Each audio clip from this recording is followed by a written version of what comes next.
जय श्री शेतकरी मित्रो, प्रश्न तुमचे उत्तर आमचे या सदरामध्ये आपलं स्वागत आहे। न्यू फार्मिंग लाईफ यांनी एक कमेंट्स केलेली आहे। माडग्याळ येथील सिद्धेश्वर माळी हे दरवर्षी आपल्या जमिनीमध्ये 1 बिघ्याला एकरचा बेसल डोस टाकतात। प्रचंड उत्पन्न काढतात। प्रचंड म्हणण्यापेक्षा 20 गुंठ्यामध्ये 30 टन टरबूज अशा प्रकारे प्रचंडपेक्षाही जास्त अतिप्रचंड उत्पन्न काढतात गेल्या 5-6 वर्षापासून।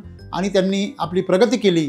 या व्हिडिओवर त्यांनी कमेंट्स केलेली आहे की डबल खर्च करायला तो फुकट येतो का साहेब, असं त्यांचं कमेंट्स। पहिली गोष्ट, मला अशा सर्व शेतकऱ्यांना आवर्जून असं सांगायचं आहे की ज्यांचं खर्चावर लक्ष आहे त्यांनी खरं तर व्यावसायिक शेती करूच नाही। त्यांनी आपली बाजरी, गहू, मका, ज्वारी, हरभरा अशा प्रकारची पिकं घ्यावी, मस्तपैकी रानामध्ये राहावं, झोपडीमध्ये मस्तपैकी तिथलं खावं प्यावं, मौज मजा करावी, कुठल्याही प्रगतीची आणि कुठलेही स्वप्न पाहू नये। तुम्हाला जर या आजच्या काळामध्ये जर तुम्हाला कॅश क्रॉप्स करायचे, ज्याला कॅश क्रॉप्स असं म्हणतात, म्हणजे नगदी पिकं म्हणजे जे तुम्हाला पैसा कमवून देतात, अशा पिकांसाठी तुम्हाला व्यवसाय करायचा आहे। तुम्ही मातीला दिलं तर माती तुम्हाला डबल करून देणार आहे, टिबल करून देणार। पण तुम्हाला फुकट जर हवा असेल मातीकडनं, स्वस्तात हवा असेल तर त्यांनी तुम्हाला रोगराई मिळणार आहे, तण मिळणार आहे आणि सर्वात महत्त्वाची गोष्ट विषारी मिळणार। आणि त्याच गोष्टीमुळे आज शेतकऱ्याची जी काही इज्जत आहे ती कमी होते। शेतमालाची इज्जत कमी होणे म्हणजे शेतकऱ्याची इज्जत कमी होणे। म्हणून मला या सर्व खर्चावर लक्ष ठेवून शेती करणाऱ्या सर्व शेतकऱ्यांना आवर्जून सांगायचं आहे की एससीटी वैदिक ही श्रीमंत होण्याची शेती आहे। तुम्हाला श्रीमंत व्हायचं असेल तरच एससीटी वैदिकच्या मागे या, नाही ते तुमचं चाललं जे आहे ते चालू द्या। तुम्ही विचार करू नका याचा। ज्या दिवशी तुम्ही तिकडे वैतागाल, अतिशय तुम्ही कर्जबाजारी व्हाल, तुमचे सगळे मार्ग बंद होतील, तेव्हाच तुम्ही एससीटी वैदिक मध्ये या।